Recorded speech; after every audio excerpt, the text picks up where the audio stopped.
Good afternoon, my Teaserking family. Teaser King. Today I'm the professor because I'm teaching. Why am I teaching? Because I'm hearing so many false things said about what's really going on, the economy, the inflation, the taxes, everything about economics that nobody really knows. And I'm talking about like guys that come across like they really know what they're doing. And they don't, and they're giving false information and misleading people. And I really don't like that. I know what's really going on, sort of like a football game, right? People came, Alabama's going to beat Georgia in the final. What do I say? No, we like Georgia. We like the under.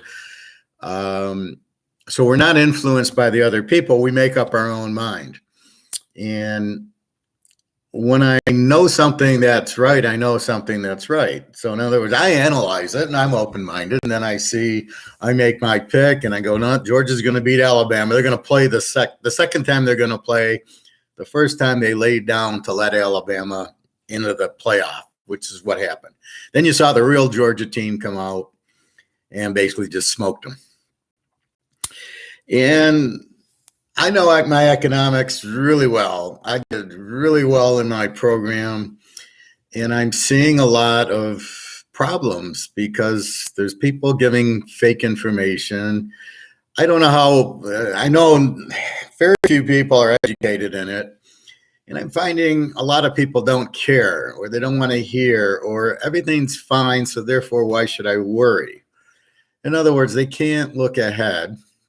They can't understand what they're even looking at. So pick a case in point. I was telling a gentleman in the at the health club, just in the hot tub, and I was talking about, well, what do where do you have your investment? Oh, it's in my IRA. It's in stocks. I says, well, maybe you want to sell some of them, take your profit, and just get it out in the money, because I think the market's going to drop with all the inflation that's going on. So A, he doesn't understand what inflation is and what it does. And B, he's like, no, I'm going to keep my money. The market will drop and come back.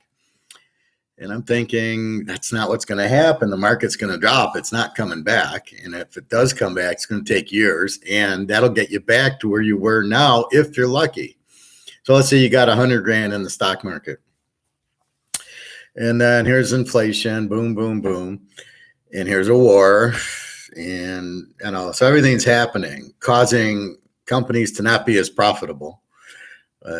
When inflation costs go up, companies don't make as much unless they can pass it on to the consumer, which usually you can't do unless it's like apples. Okay, you're going to use the price of apples, but people need apple or milk or bread, things that they actually need that they can't substitute. People will buy, and then that's what's going to happen. And I feel that nobody understands this, so they're just going to say, my stocks, they're going to go down, and I understand that, but they'll come back up. So in other words, what they're saying is, well, I'm happy breaking even, and I'm saying you're not going to break even. Inflation's going to eat your dollar and your value, and you got to make so much more in stocks, and you've got to but why would you want to take the risk? Well, let's say the market goes down 50%. So you got 100,000, now you got 50,000. How long do you think it's going to take to get back to 100,000? It's not the same going up as it is going down. So if it goes up 50%, you're only at 75%. So you're not going to be even. You might not be even for 10 years. The Great Depression in 29, 30, 31, that people, it was like at 300, went down to 41. Now, unless you bought at 41, but that doesn't mean, so if you had it at 300 and it went down to 41, and then it didn't come back up to 300 for 20 years. So to say, and that's if you're smart enough to not buy on margin. If you buy on margin, you've gotten killed by the margin calls and you don't even own the stock anymore. So that's what's happening. to say I'll wait and I know it's going to drop, but it'll come back because that's what always happens. And that's where my point of this emphasis is. It doesn't, you have to understand why it happens, just a regular dip or what causes it. I mean, people who own Enron probably, oh, it'll come back. Scam, didn't come back. They went out of business. Ford and GM, they're dropping. Who's going to buy a car if they can even get chips for the car? So if I'm holding Ford or GM stock, how do I think it's going to come back when they can't sell cars and everybody's buying used cars? And how many people really want electric cars? That's going to get into my notes here. So I'm kind of upset, and I'm the type, as you know, we will talk football in depth. I will get into all the games. I will explain why we're picking the game. I explain why I bet X or Y, more or less. I explain if you play roulette, play black and keep playing it until it hits red and then play red. I explain things. And when I explain them, it's not a guess. It's not an opinion. It's fact. That's what I do. If it's not fact, I don't say it. Yes, I'm very confident in what I believe in because most of what I believe in comes true. I picked the Super Bowl. I teach Cincinnati and 10.5, and everybody, oh, the Rams got better talent, da da da da da. And I go, I got Joe Burrow, and they just walked into Tennessee and Kansas City and won. So I'm having internet problems. I apologize for that. So I have Cincinnati. So people say, oh no, the Rams are going to be good. And you're just you're just sitting there going, well, yeah, maybe, but I like Cincinnati, so I don't care that somebody likes the Rams. But once I make up my mind and I understand it, then I understand it. So once I make my decision, and it's based on my thoughts that have been right a lot. Georgia under for 10 weeks this year because of their great defense. So I give you the reason, but then I'm confident about it, right? I say take Georgia under against Alabama or against Michigan or against Florida or any time, and it won every time but one. And there's a reason for it. They got the greatest defense in. So it's not an opinion. It's kind of an opinion there, but it's based on facts that every week they keep the game low scoring. That's what I'm using. And that's as close as you can come predicting football. But I'm very confident in my prediction. And, if somebody disagrees with me, I will stick up for my decision.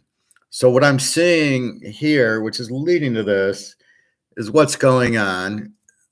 I'll listen to other guys on the YouTube or wherever. I'm not a big TikTok person. It's something new, but I if I like YouTube and I get my information from there, then I'm fine with it. How many places do I need to go for the information? Now, most of it I already know because I've learned. That's the point of this video, is to teach you what I've learned from a very good Austrian economic teacher at my college. And I took great notes, and they make perfect sense now as if I was in the class. And I just want to share that with you. I want to educate you, really to protect you. But I want you to understand when I say buy gold or buy Mickey Mantle cards, I want to so you understand why. I know some people aren't comfortable with gold because they don't see it go, like, why isn't it at 10,000 right now if everything else is going up? And I try to explain the price fixing, but it doesn't mean it's not a good investment. So that's my role today as the professor. I am going to teach you, as they did on Money Heist in their classroom. Now I'm going to go through my notes, and this is a live chat, so you can ask questions. If you miss this, and I know people are probably working now, and come back, then send me an email, and we can certainly talk about it. But it's something that I'm excited to share. Again, I'm very confident in what I'm saying. I know that this is the truth. This is what's really going on, with absolutely no. I don't gain anything by this, right? Nobody's paying me. I don't do that. teach to educate, to help people get better. That's my role in life. And I get money on the football and I get money at my job. But this, to me, is far more important to understand. I think people need to get it, and it's not taught unless you happen to go to my school, and I don't even know if it's taught there anymore. But unless you go to the proper school that teaches Austrian economics, which is not taught in, it's only taught in college, and it's only taught, like I found it at this one place, and I highly recommend, but I don't know if the teacher's there and they still teach it. So I want to teach it. I want to get it out. I don't know how to get it out to more people, but I'm going to copy this link on it to a few sites that I listen to that are in desperate need of getting the truth and the full understanding. Because what I hear, I'll listen to some guy and he'll ask his guests, well, why isn't gold going up? How do you not know that by now? Why do you ask are you asking the question for what? That's like asking you, well, do you like Cincinnati over the Rams in the Super Bowl? I'm giving you the answer. Yeah, I like Cincinnati plus the points. I like the dog in the game.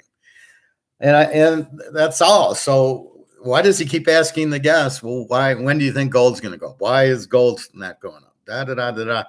How the hell do you not know the answer and you're doing a finance show? It's just unbelievable. All right, so let's get to it. And I'm going to start with the start of the second test. The first test is banking and stuff, but let's get into it. All right. The point of this class was inflation. What it does, what's it affects. Inflation definition, and I've given this to you many times. Increase in the money supply, period. That's the cause. You printed too much money. What is the effect? And this is what I always argue about. The effect is the decrease in the purchasing power. It means price. It means you need more money to buy tuna fish or apples or oranges. The price really hasn't gone up. And that's where the misleading is coming in. What you hear from most guys is, well, it's not inflation until the prices go up. No, that's not what the market's about, and that's not what inflation's about. Because you've printed more money, you decrease purchasing power. Means it takes more money to buy an orange, an apple, milk, tuna fish, salmon, hamburger. It really hasn't gone up in price. It just the value of the dollars dropped. You need more money to buy the same thing. My perfect example is gold. 1971, it was $35 for an ounce of gold. Today, it's $19.50, I saw, for the same ounce of gold. What changed? It's still an ounce of gold. It takes $1,900 to buy the same ounce. That's my perfect example of what the heck's going on. So it gives it a clear, I like giving examples because then you can go, oh yeah, that makes perfect sense. That way you understand it. So here you have, since the price of gold really hasn't, it's still an ounce of gold. What they do to inflate now is there'll be 6 cupcakes for $3. Now it's 5 cupcakes for $2.90. Or they've shrunken the cupcake to, instead of 12 ounces, it's now 10 ounces. That's inflation. It's now less for the same amount because they don't want the market to get, that's why they do it. They don't want, the market's used to paying $3 for something. They don't want to raise the price. You might substitute it, meaning you might go to a different food. Well, they want you to keep buying cupcakes. So if they make it 10 ounces, you might not notice. Or you might not care. I'll spend the $3 anyway. The next effect is the increase in the general price level. So you print the money, you make it worth less, which then increases the general price level. So gas goes up, heating goes up, milk goes, as I'm saying, all this it's all related. It's all because you increase the money supply. How do you increase the money supply? The Fed prints the money. Like Topps baseball cards. Boom, they make 1 million cards How much do you think the Joe Montana is going to be worth? $2 because you printed so many cards. However, if you get a Joe Montana that's only 25 count, they only made 25. Guess what? That card is going to be worth a couple $1,000s. So that's what you're looking at. The reason the Montana and Rice rookie cards are worth so much is because the centering's off. I've looked at 1,000 Montana and Rice cards, and it took me months to finally find one that's pretty damn close to center. Probably 55-45 was the best I could find. I could never find a 50-50, and there was a lot of 80-20s or 90-10s. And the value of an off-center card is extremely lower than a value like a 9 off-center versus a 9. It's huge price difference. So you want to get that. Again, you've printed too much money, so everything costs more. The fourth thing, capital tax, in real terms and financial terms, is the effect. So what is capital tax? So you're taxing. I'll have to get to that definition. Basically, all this transfers wealth. How does it transfer wealth?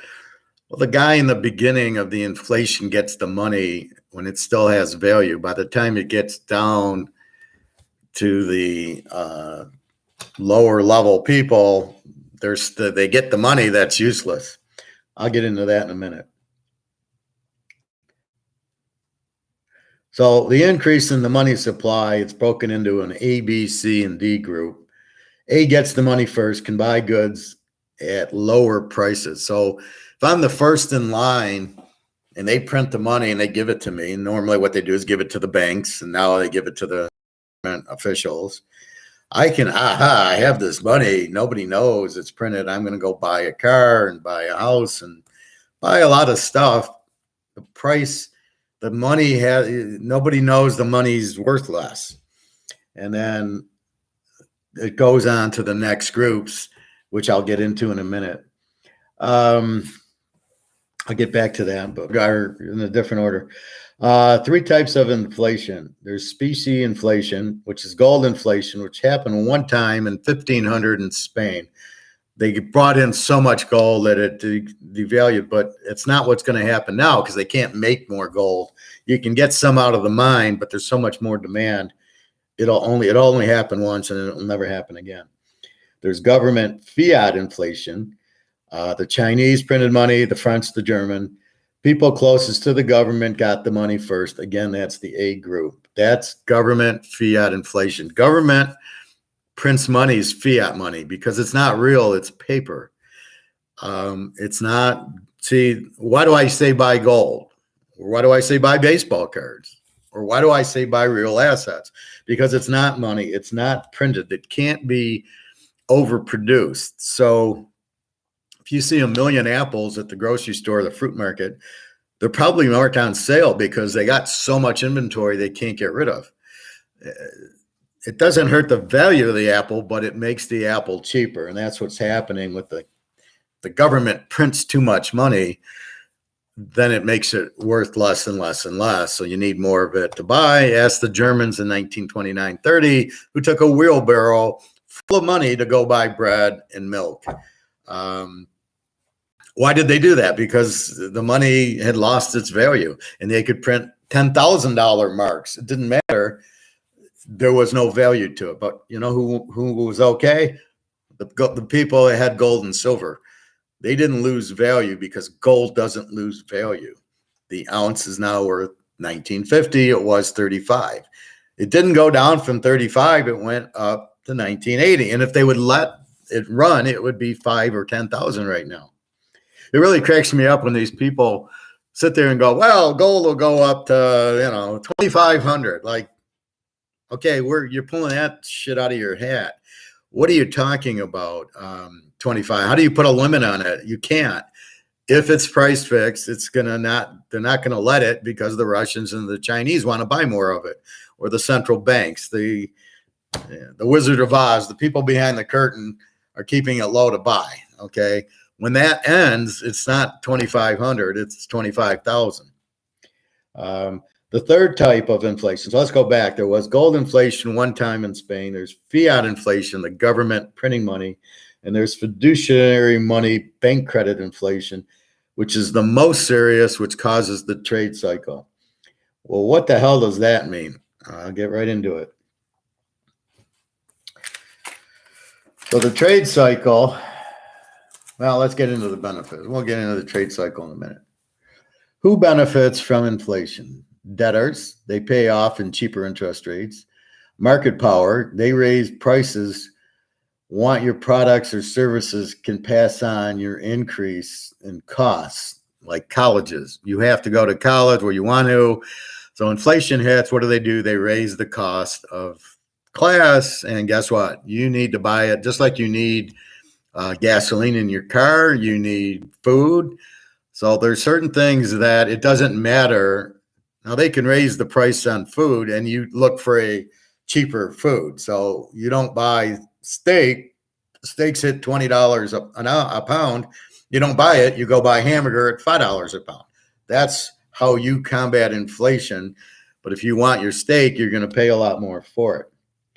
3, the first to get the money benefits. And 4, the people that hold real assets. Here you get from gold, artwork, baseball cards, silver, obviously commodities. Land, you've got to be careful of. It's still based on location. So if you were to buy the sand next to Caesar's Palace in 1969 when I was there, but if I bought sand at the end of the strip that nobody's built on it because it's near the airport, let's say, I didn't, even though I own land, it's different land. So it's still location and it's still, can you develop it? But land's good, but you got to, again, be careful. Just because you bought land it's not going to save you from inflation.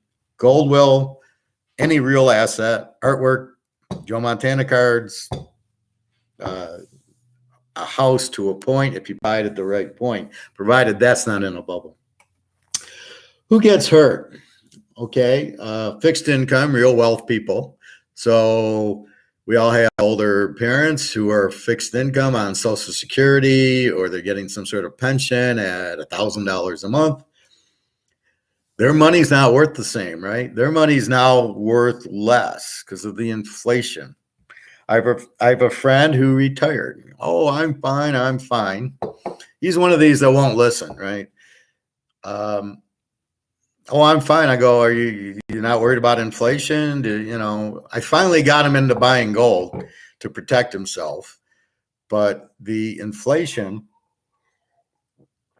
his Social Security money won't be worth as much. It's going to be worth less and less and less. And this is what I'm trying to tell him and warn him.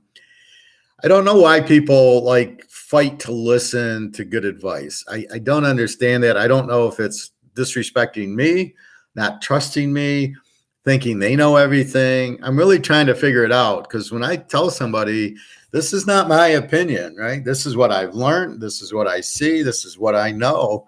Just like I'm telling you to bet Cincinnati in the Super Bowl and they win. We all won money on it. So now you respect me because I picked the game right. Well, that's what I'm doing here. All right. Who else gets hurt? Financial assets, claims or IOUs, senior citizens, people with bonds, CDs, and annuities. Fixed money because it's worth less. Okay. Creditors. Number 2, people with no market power can't increase income with increase in expenses. This is why I'm worried about the stock market. So what am I saying? Okay, the money's worth less, so now things cost more. So now GM's got to pay more for steel, more for electricity.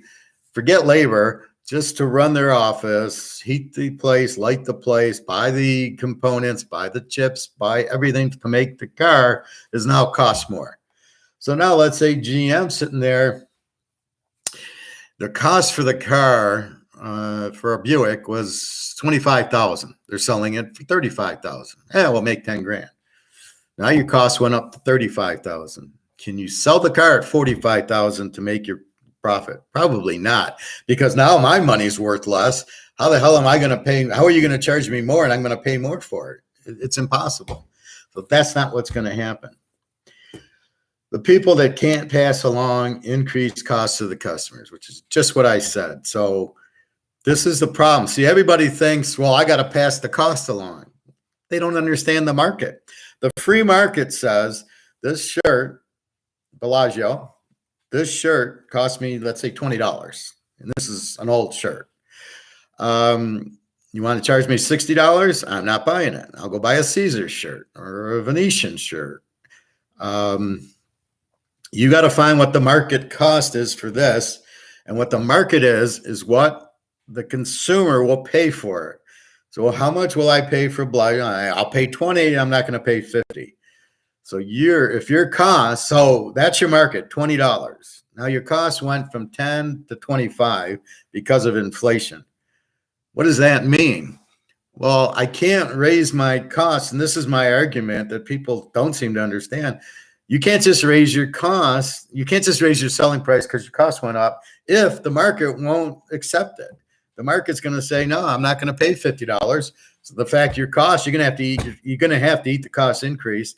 I'm only going to pay $20, especially since I have less money, which is 95% of the population are in my world. We're not billionaires where cost means something to us. We can live okay, but we can only take so much increase. 3, people who are last in line, the D group. 4, unskilled labor. GM, Ford, inflation, business cycles, sticker shock, flooded the market, wages drop, and welfare recipients. So let's go through who gets hurt. People with financial assets, creditors, people with bonds,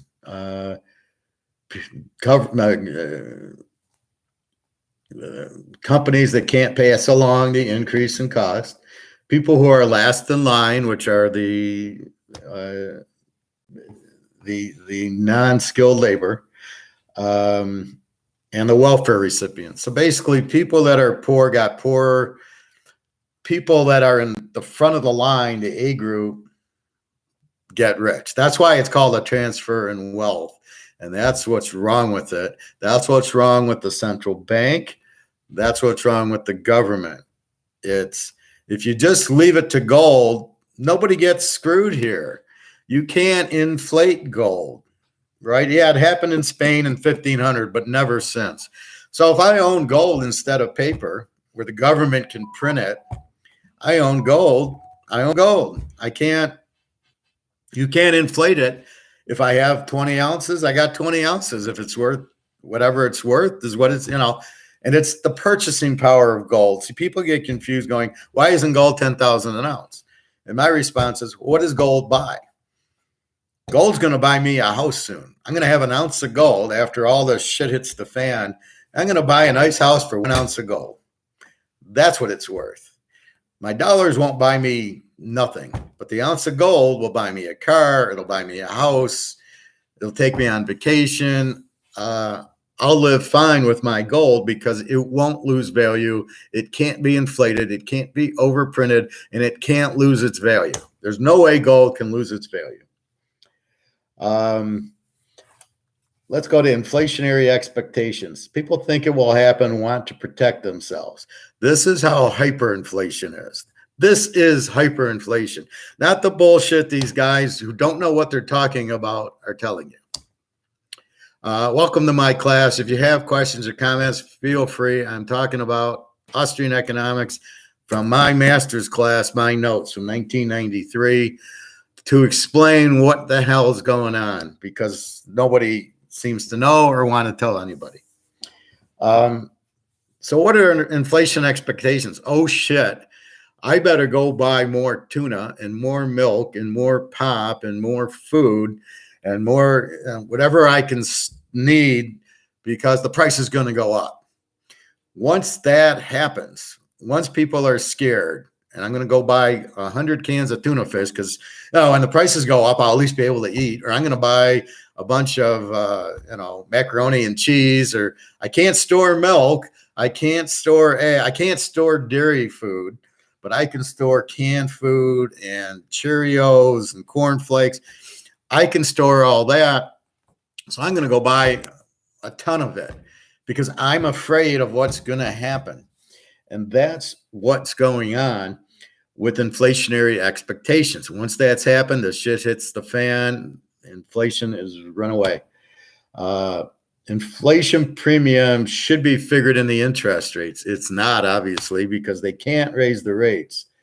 Why not? Well, because you have debt. So you're going to ruin the stock market if you raise, because what are interest rates? It's the cost of money.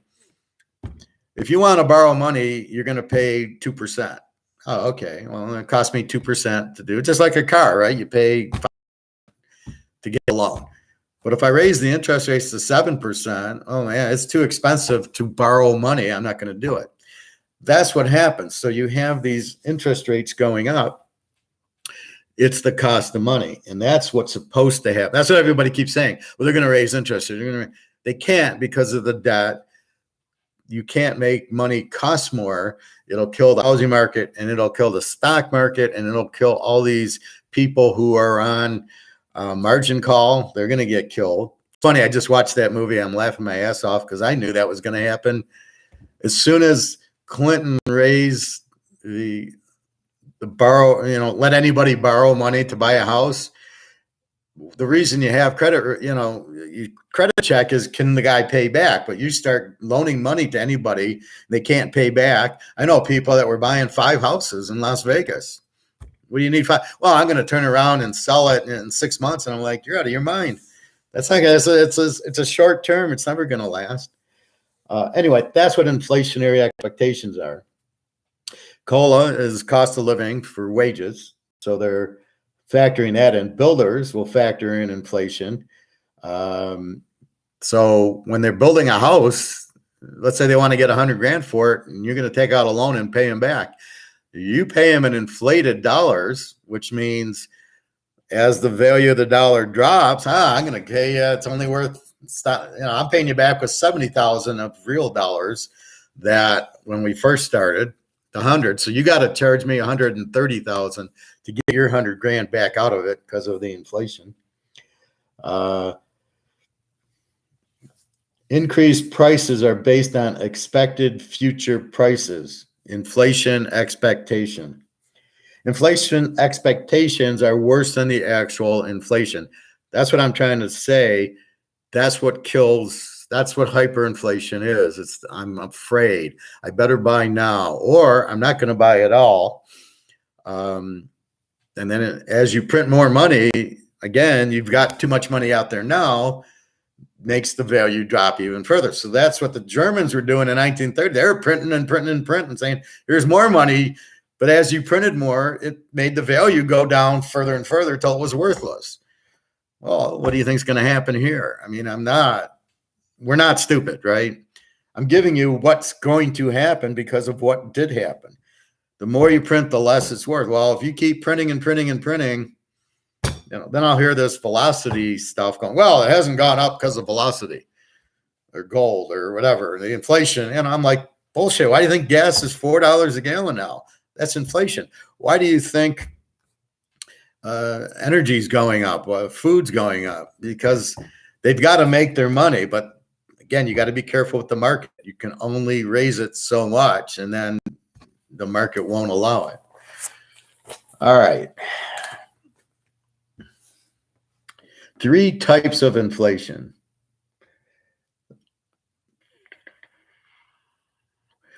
A, money supply increases faster than prices. Demand pull. Prices raise inflation rates.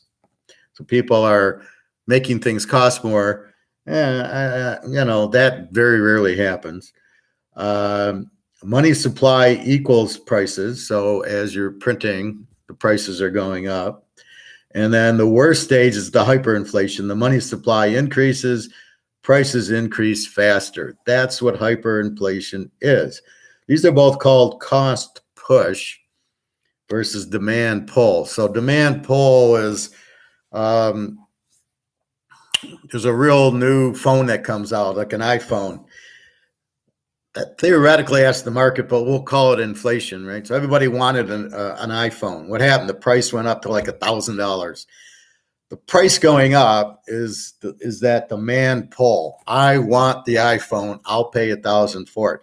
That's not really inflation. That's, yes, okay, from the price going up, but that's because of demand. I want that product. I don't care what it costs. I want it. Mostly that's in certain. That's why you see like Saks or Mercedes. People want to buy a Mercedes, don't really give a shit what the price is, right? If it's 40 and goes up to 45, I want a Mercedes. I want Saks Fifth Avenue. I want to stay at the Ritz. There's certain things that it doesn't matter the price, right? I want to buy a yacht. I'm going to buy a yacht. These Russian guys. Oh, it's $5 million. Well, no, it went up to 6. I don't care. It's all oil money anyway. So that is what you have. That's kind of demand pull. They can make it whatever they want. People who want to buy it don't care about the price. They're going to buy it. So me and you, are we going to go buy Mercedes? Well, it's a little expensive. I can drive a Toyota. But how about the Mercedes people are going to say, screw it, I'll pay more. I got to have a Mercedes. I'm into status. I'm into quality. It's a great car, but I mean, it's a status car. Ferrari. Okay. You want to spend $300,000 on a Ferrari. Okay, why? Well, because I want to say I want a Ferrari. So people get like that. They want that image. They want the status. So that's kind of demand pull. The rest is money supply increasing prices, is cost push. So as you print more money, the prices go up, as we've talked, and the hyperinflation of people are worried because they got to buy now. And that's the danger. And that's what we're getting into. I don't know if we're there yet. You don't get enough information, but that's what's coming. When you see that, you saw it in the Germany in 1930, people would run to the store. Actually, what they did is you'd go to work, right? And at noon, they'd pay you for the day. So you would run to the grocery store and buy your goods, buy your tuna, buy your milk, buy your bread, and go back to work. Because by the end of the day, the value of the dollar dropped even more. And now the milk that you just spent $3 on, you're now spending $4 on. So you're running to buy it before the price goes up. Once you get emotional, it takes everything out of it. Okay. So this is what I tried to tell you about gold. Once it's emotional, see, right now it's fixed. Once it gets emotional, and you see it in my football picks all the time, once it's emotional, I have to have gold. I need to buy it now before the price goes up, and I can't afford it, or I can't get it because they're running out of gold. You go to your coin shop and you want to buy gold. I don't have it, or it's going to be ordered, or I got one left. It's not a lot there. The price is fixed, so it's not really 1,900. And if you notice, you got to pay a premium on it anyway. So what this COMEX price is just. It's just fixing. It's like a fixed football game that we talk about. So that's what you're worried. That's why you buy the gold, because they're going to run out and buy. The money's going to lose value. The gold, the silver, the Bobby Orr cards, the Mickey Mantle cards, all that I talk about will go up in value because it's a real asset, right? Here's where I argue about Bitcoin. I don't know that it's a real asset. I know it's sort of like an exchange of money. I'll give you one Bitcoin and you say, thank you. And it's worth $40,000. Okay. How do I get the 40,000? Okay. I got to cash it in. Well, what if there's no money to get cashed in? Then what do I do? So in other words, as the value of the money, the 40,000 is really worth 30,000. But my gold has gone up, because it can't go down, because it's based on, I need more, the money supply is dropping. I need more dollars to buy an asset, a real asset. It's real money. The Bitcoin, on the other hand, is 40,000, is losing value because the 40,000 it's worth is now worth 30,000. I'm not protected with Bitcoin. This is probably the best argument I've ever heard, is the one I've just said. Because people love Bitcoin, but you don't understand is it's not gold. It's not money. I can't go to Target and buy goods and services with it. how do I get the money? And all I know is that there will be bank runs, and it's going to be $100,000. You want to get your money out of the bank, right? I got $100,000 in here. I want the money. Sorry, we don't have it. I can give you 10 grand, and maybe next week I can give you more. I want my 100. Well, sorry, I don't have it because banks don't keep your money. So now here comes Bitcoin, right? And you got 100,000 in Bitcoin, and you go to sell it because you can't use it anywhere. I can't go to the gas station, the grocery store, and pay my rent with it. So I need money that will work to do that. And so I guess my assumption is if it's like PayPal, it goes to a bank account and then I can pull the money. So when people pay me for Teaserking, it goes to PayPal. I transfer it into my checking account, and then I can buy goods and services with it with my debit card or whatever. And in this instance, you can't. What are you going to do with Bitcoin? I assume somewhere it transfers to a bank account. It's worth $40,000. So now I got $40,000 in my bank account. What am I going to do? Okay, I'll go to the bank and get it. I can't. They won't give it. I'm screwed. Now what do I do? I can get 10 grand. Okay. And then maybe when I come back, 10 grand. What if there's a bank run? I can't get the money out. Plus it's being inflated, so it's worth less. That's what's happening. All right. Stagflation. You hear that word thrown around a lot. What is it? I'm going to go an hour and then I will continue because it's very hard to concentrate too long. And I don't want to get too busy with it because, I want it crisp so people get it. Stagflation is a combination of high inflation, which we have, and high unemployment, which I'm not sure if we have or not. There seems to be a lot of jobs, but are they grocery store jobs? Are they waitress jobs? Or are they, IT, computer, engineering jobs? This I don't know. That's what stagflation is. I don't hear that explanation or that comment anywhere. Nobody's saying this is stagflation. We could have it, but they don't know what it is. That's exactly the definition. High inflation and high unemployment. Well, theoretically, that's what inflation causes is unemployment. Why? Because now it costs me $35,000 to make a car that the market will only pay $25,000 for. I can't sell it. My sales drop, my profit drops, my income drops. Guess what? I'm laying off people. Or I got to find a way to make the car cheaper. So I'm getting rid of steel for nickel or copper or something else in the car, aluminum. I got to drive my costs down if that's possible. But at the end of the day, I put a sticker out there that people can't afford. Guess what they're going to do? I'm going to have to start laying off people. They're now unemployment goes up because of the high cost because you're inflating the dollar. So that's what's coming down the road. So I advise you to save your money as best you can and buy as much gold and silver as you can. Leave about 15,000 out, 10,000 out, and then anything over that, just buy gold and silver. It's the only way you're going to survive in this. Let's see. So I've got here, the next is 3 types of inflation, part B. So there's specie inflation, which is when they did the gold. So I've kind of wrote my notes kind of twice. The basement, okay, this is what the Romans did. They had gold coins. And what did they do? They started taking the gold out and put copper in. Eventually, they didn't have any gold coins. They just had copper coins. And that's why the Roman Empire fell. Nero started it, burned houses of wood to put up marble.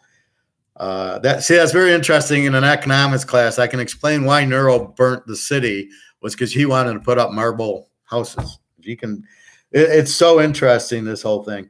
Gold was 100% gold, then they debased it, and gold was less than 100, and then that's in the basement inflation. So you're taking the gold out.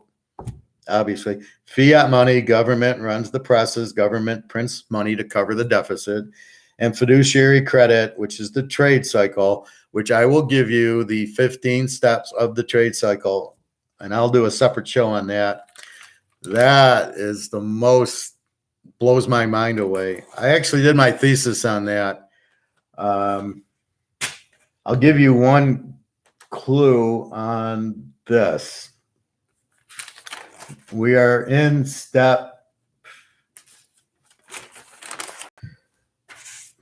we are now in step 11 of the trade cycle. Inversion in the yield curve. Short-term rates are higher than long-term rates. There's more demand for short-term rates because why do I want a bond is an IOU. I'm giving you 10 grand and you're going to give me back 10 grand plus whatever percentage, 2%. Why do I want to hold a 10-year bond for 2% when there's inflation of, they're calling it 8, I'm calling it 20. When gas goes from $3 to $4, that's not 8%, right? What is that? That's huge. It's what, almost 50%, roughly, let's say 35%. That's inflation, 35%. Why do I want a 10-year bond giving me 2% back? So I tie up my money there. Of the money's going down in value because inflation. So if I bought $100,000 in bond, a 10-year bond at 2%, not only does $100,000 go down to about $70,000, the 2% is getting killed by the inflation, so it's worth even less. That is the critical. That is the crest of the boom. There's the bust. There's the boom. When you see this, I have got this highlighted. This is red flags. This is the start of the boom, and that's exactly where we are now. The 2% rate is higher or equal to the 10% rate. The 2-year bond is higher than the 10-year bond. This is red flag. This is the crest of the boom because nobody wants 10-year bonds. I don't know. I have never heard this before from anybody on any of these Mr. Economics shows that can explain this in simple terms like I just explained it. I don't understand. These are my notes taught to me by an Austrian economic teacher, the best teacher I ever had in my life. He could teach it to you like this. Basic English for a 10-year-old. No charts, no graphs, no bullshit economics. The Keynesians teach you in 11th grade, 12th grade, even in undergrad. You sit in an economics class, you go, what the fuck is it? That's why nobody cares, because nobody can understand it because it's not in English. This is English. This is red flag time. Nobody wants it. Banks start restraining credit, or that's cash growth. So that's what the inverted yield curve is trouble. It's red flag. It's get the hell out, be careful. The next stage will be the cluster of errors. Banks are going to want their money, get out of loans and debt, panic selling, abandoned projects. So this next stage is the start of it. Banks are going to freak out because they see the yield going, shit, we can't sell 10 years. Nobody wants them. Now what do? And they're going to want their money back. Now, since they get bailed out so much, I don't know if they really care, but this is what was happening in the 1990s. And as you can see, it's repeating and it repeats, and it's all caused by the Fed and the government. Same thing. The trade cycle will not happen if it's created by an increase in savings, only by an increase in the money supply. That's about all you need to know there. So when they print money, it creates the trade cycle. If you just stuck with gold, you would never have a trade cycle. Nobody would get hurt. There would not be inflation where the A, B, C's, and D's, where the low-income people get hurt because of this. Now, there's one other thing I wanted to teach right now. Man, let's get back to that. I have so many notes, so many good notes. I want to get to why is there. Okay, I'm going to talk real quickly on type of money. Money is a medium of exchange. So I can go to the grocery store and give them something to buy something. That's all money is. When the Fed prints it, you hurt the value of it. When it's just gold or silver or Mickey Mantle cards, you can't hurt the value of it. Money, commodity money, used to be cows and grains. The value is the use and the exchange. The specie is gold or silver actual currency, gold coins. Deposit with goldsmith, money substitute. So money is printed by the government. The specie, the gold and silver, is actual money. Big difference. So you could have commodities, cows and grains could be used as money, but dollars seem to be the best way. Money substitute. Now, here's what's happening in the world now. The money substitute's like a checkbook. 2 names on your check, your name and the bank. Money certificate is 100% backed by gold or silver. So those were silver certificates, gold certificates that you used to have back when we were with the gold standard. Fiduciary money is acceptance of the truth, the word of honor based on a witness. 2 ways to know something: observation or faith. Believe, leap of faith, trust. This is what's produced by the bank. So we accept that they're going to honor it. It's a leap of faith because it's not backed by it. It's just paper. I mean, basically, this is I'll put a $50 on it. It's a $50 bill. It's just paper. It's not really anything. But it's the acceptance of the truth, checks. It's produced by the banks. And the third is the fiat, which is let it be, let there be light. Fiat money is produced by the government. So you have money produced by the bank, and then you have money produced by the government, the fiat money. And that's what people talk about. So what do you have? You have the government, the Federal Reserve, printing money, printing, and they get a little excited. They get greedy. They go, you know what? Let's do a money heist. I'm going to print $1 billion, put it in my pocket. You know what I'm going to do? I'm going to take it and put it in the stock market. And I'm going to buy stocks with it. And then I'm going to tell my friends, well, I just bought Microsoft. But I'm going to buy it first, and they're going to buy it because I'm going to tell them I bought it. It's going to drive the stock market up, which is what happened now. And as I print money, instead of just taking it, I'm going to put it in the stock market, make money on it, and then sell. But you can't do that. That's not legal. And that's the problem with it. Again, so the money system, there's fiduciary versus the money system, trust or faith in the banking system. M1 is cash in circulation and checkbook money, and M2 is M1 plus savings deposit. So that tells you how much money is out there. And as they keep adding to it, you can see the value dropping because you're making more money. The system can't take it all. You need some money, but you can't. There's a point where, yes, print $1 million. That's fine. Oh, you printed $10 trillion. No, that's way too much. You can't. That's too much money out there. I think that's all I'll get into now. The bank. I don't know if I can explain this well enough. How do the banks create the fiduciary system? I think I'll leave that for the next class. Okay, I got to say one more thing here. The worst investment for a bank is real estate because it's long-term. Savings accounts are short-term. Real estate is very risky, fluctuation in the interest rate and the trade cycles. So I've got this highlighted. So when you hear BlackRock buying houses, it's a terrible investment for them. I think that's what happened in the movie Margin Call. I understand that movie. Basically, as people were defaulting, they were getting screwed because they're putting in mortgage-backed securities. They called it MBSs. And they were packaging them, selling the mortgage. So in other words, what happens? Oh, my interest rate's 2%.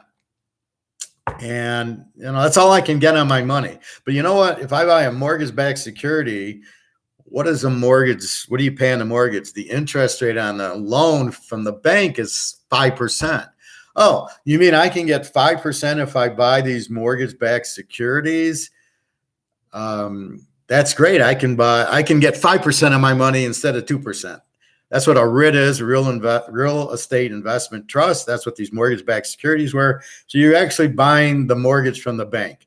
So the bank holds these at, let's say, 6%, and I think you can get 5% on them. They, of course, got to make their 1%. That's what they do. So you're sitting there going, oh, this is great. I'm making 5% versus the 2 that the bank's giving to me. So, but what's the kicker? They don't pay. They default on their mortgages because Clinton goes in and puts this new law in saying, you got to loan money to anybody who wants to buy a house. Everybody should have a house. This is America. Well, no, it's based on the market. It's based on the credit score. It's based on, can they pay it back? They couldn't pay it back because you're giving loans to people that couldn't pay it back. So because they couldn't pay it back, they're defaulting. So now you're not getting 6% because they're not getting 6. They're not getting anything. They're getting 0.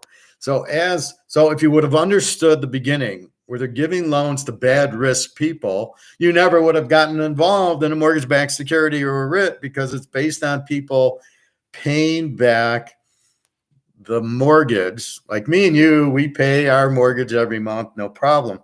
But when you give it to high-risk people, or the guy in Vegas who bought 5 houses, what do you think is going to happen when interest rates go up? He can't afford to pay all 5. He's going to default on 4 of them probably. He'll just sell it at a loss, and the bank buys it, and there it goes. There's no interest being paid because now the bank owns it. What does the bank want to do with houses? They're in money. The banks are in business for one reason. You come in, you give them $50,000. They give you a 1%. They turn around and lend out your $50,000 at 4% or a mortgage or some sort of loan, and they make 3%. They're bookies. That's the whole role of a bank. But if they're buying, if they're buying houses now, how the hell they're going to make money? They got to sell the house. But wait a minute, the market's collapsing. They can't sell the house because nobody wants to buy it because everybody has and are selling it. That's the whole problem with it. So that's margin call. Basically, everything dropped because people with bad credit couldn't pay. And I don't know if they did. They probably did. Like when I do a house, I do a fixed mortgage, especially when rates are low. These people would do variable arms that would be like 2%, but in a year they'd go up to 4%, then 6%. Well, they couldn't afford, they could only afford the 2%. So as they went up, they couldn't afford it. They default. As they default, these mortgage-backed securities default. That's the movie margin call. That's the crash of 2008 and 2009. So if you just would have understood simple, not even economics, simple, would you give money to people? All right, so let's say you somebody comes to you and says, "Can I borrow $1,000?" You look at the guy. Well, you're not working. I don't think you're going to pay me back. No, I'm not going to lend it to you. It's different if it's family and they don't pay you back. But so why would they give a mortgage to somebody who has no way of paying them back if the variable rate goes from 2 to 3, and they're gonna default on it? And then you do mortgage-backed securities, which is a bunch of investments, and you're selling that, and you're promising I'll give you back 6%, and you can't because they're defaulting. So there's no 6% to give back. That's the movie. That's the crash. And I don't know that they've changed it. I think it's still bad mortgages being put out there. So again, you got to be careful. So before I do anything with mortgages or REITs, real estate investment trust, be careful. The rating companies, A, B, C, D, who the hell knows? I'm being paged. I'm hoping, Andre. Oh, the one guy I want to call me, he's finally calling me. Anyway, let me just.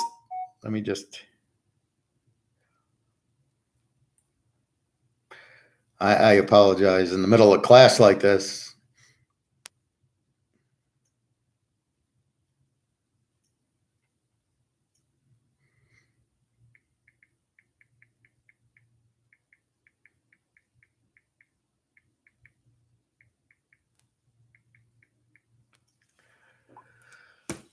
Okay, so that's why you got to be careful with what you buy. Had you bought gold instead, see, people don't understand gold and they don't understand price fixing. So why did you buy the mortgage-backed securities? Because you didn't want to get 2% from the bank. You wanted to get 5%. That's very intelligent. That's not greedy. It's intelligent, but you got to know the whole story. So when I tell you to bet Cincinnati in the Super Bowl, You got to know why I'm telling you that. You got to know why the game won and why the game lost. You've got to ask those questions.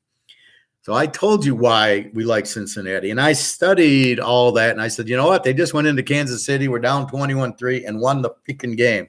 If the Rams get up on them, which they did, what did they do? They came right back, and at the end, Burrow's leading them for a tying field goal, gets sacked. But Cincinnati covers, and we knew why. And we had Georgia over Alabama, and we hit it hard with the under, and we knew why. We knew why we're looking. I'm looking at the risk factors. That's why I handicap. That's why I'm successful picking the games, because I know what I'm looking for. I'm looking at the variables. I'm looking, is there risk? Because these mortgages are given to people that don't have credit. So keep that in mind. So banks, probably horrible stocks to own, because especially BlackRock has a lot of real estate. What's happened in China, their real estate market crashed. Well, it's going to come back to roost here, as well as obviously in China, and it's got to affect it. So when the war in Ukraine and Russia is going on, it's going to affect us, because you're taking people out of the game. Instead of all the Russian billionaires who buy yachts, and apparently the natural gas and the oil and all, and the wheat and the pesticide that we get from China or the Ukraine or Russia or the Ukraine's now being hurt. Supply's gone down, price goes up. The only thing that supply's down is gold. So why would you have bought gold back in 2008 instead of the real estate trust, when you're saying, well, I can make 5%, it's fixed, it seems like a good investment, I'm buying mortgages, what's wrong with that? And that's my whole point. But if you own gold, guess what? You never lose with gold. It goes up. It's up more than 10%. Boom.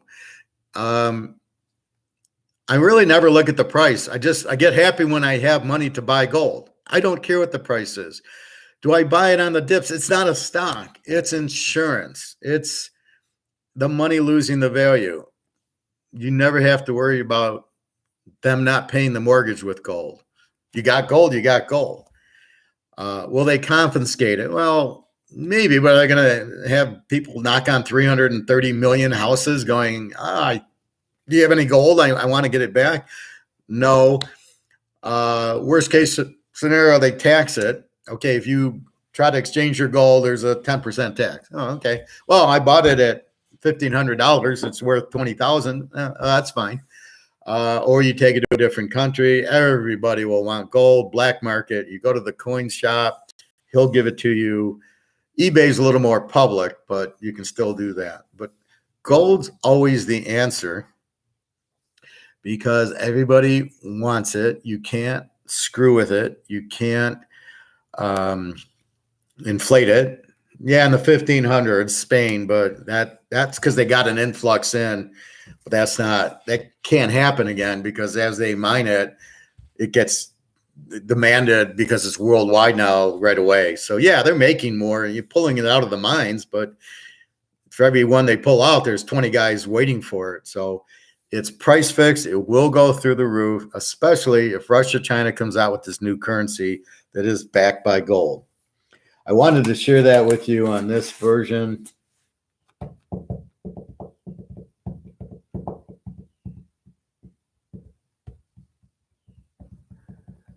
We'll get into more of that. So that is inflation. This is chapter 1. Test 1 won't be a test, but this is very, very critical information. I'm giving you the truth. I am giving you the actual what everything is, what's going to happen. It's not my opinion, as people, well, what does Howard know? Or I listen to this guy here, and he says inflation's not an increase in the money supply. I'm giving you the fact. That is what inflation is. It's an increase in the money supply, making the dollar worth less. That's what it is. That's it. There's no confusion. That's why gold doesn't get inflated, because you can't print it. You can't do anything. It's got to say 1 ounce. And if I put a magnet up and it sticks, it's not real gold. Normally, that's like on this type of jewelry. My advice is to buy if you can't afford an ounce, you buy a quarter ounce. The more you own, the more protected you are, the safer you're going to be. You'll have an ability to be rich and stay alive. Because what's going to happen is it's just going to be a shitstorm, and it's going to be real ugly. We can see what's happening. They're printing. Now, what happened in the 80s with Reagan? Well, we had inflation, but it went away. Well, okay, but what did they do? They raised interest rates to 20%, which slowed the demand from. So people put money back in. In other words, how do you get the genie back in the bottle? I print. People have the money. Okay, how do I get the money back? Well, if I make interest rates 20% and inflation's 15%, people go, oh, I can get 5% of my money without risk. I'm going to put the money back in the bank. The bank takes it, gives it back to the government, and they've pulled money out of the system. That's how you defeat inflation. Problem is, you have so much debt that if you raise interest rates to 20%, you'd collapse the housing market, you'd collapse the stock market, you'd collapse the economy, because nobody can afford to do that. So what would a car cost? The car would be 20%. You'd be paying. So what do we pay now on a car? 3%, 4%. But look at the interest rate. The interest rate's zero. But I pay 3% on my Camry, which I just paid off, and I'm very excited. So you pay 3%. So imagine if interest rates are 20%. What do you think you'd be paying? 25%. How many people are going to buy a car at 25%? Nobody. Who can afford it? And that's the only way to pull it in, but that's why it won't happen. That's why I say you can't raise interest rates, because it will blow up the system, because you printed it and printed it and printed it and rose the debt to trillions of 30, 40 trillion, maybe even more, because what's official and what's unofficial.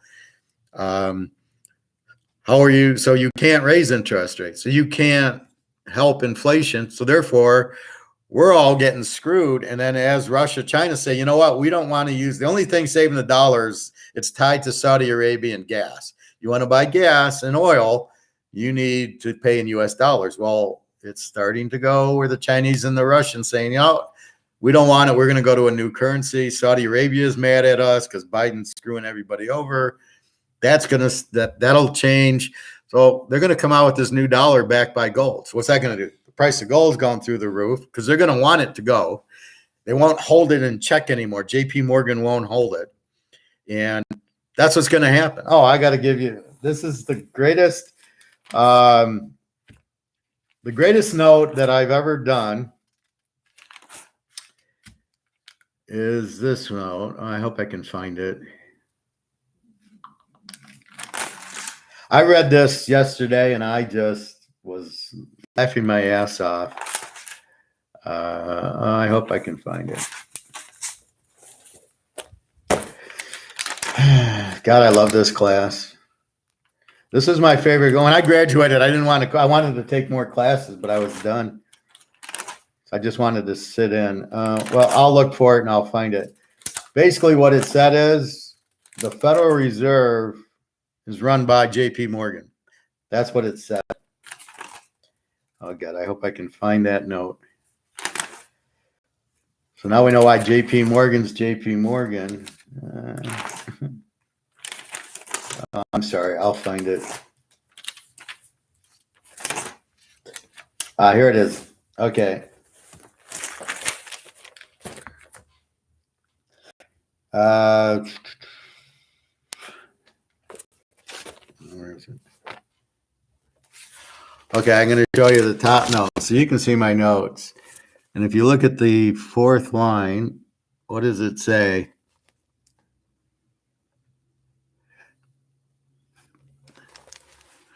Morgan controls the Fed.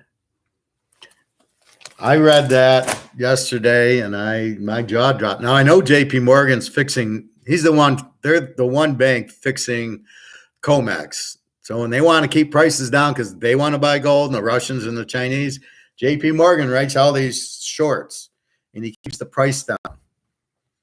Well, now we know who runs the Fed. So what do you think happens? The Fed prints the money, JP Morgan buys the gold. And, I want to buy it at 1900. That's why it's price fixed, so they can buy it cheap. That's the whole point that nobody understands when I watch these shows. They go, well, if you see a guy with the chart going, well, gold is about to go up, da da da da da. It's they're idiots. They don't know what they're doing because it's not. There is no chart. It's like looking at a football chart when Peyton Manning goes from Indianapolis to Denver, and me looking at an old Denver chart with Tim Tebow going, well, it looks like this is what's going to happen. No, you got Peyton Manning now. It's totally different. You don't know. And Indy had Peyton Manning. Now they've got a new quarterback. Forget the charts. The charts are meaningless in a something that's fixed. Gold is fixed by J.P. Morgan because he owns the Fed. So you've got to understand that. You cannot get upset that gold hasn't gone up in value because it's being priced down. But eventually he can't. The finger's in the dike's going to explode. When that happens, and at a point in time, they're going to want the price of gold to go up. I think they're getting close. You've got the inverted yield curve, which is now the bust in the economy. You've got this war. You've got China's housing market collapsing. Their economy's collapsing. Russia's economy is collapsed. Huh. Well, I owned Putin. I own 3,000 tons of gold. I need money. Maybe let's let gold run. China. Well, our housing market went down to shit because Evergreen went to zero, couldn't pay their creditors.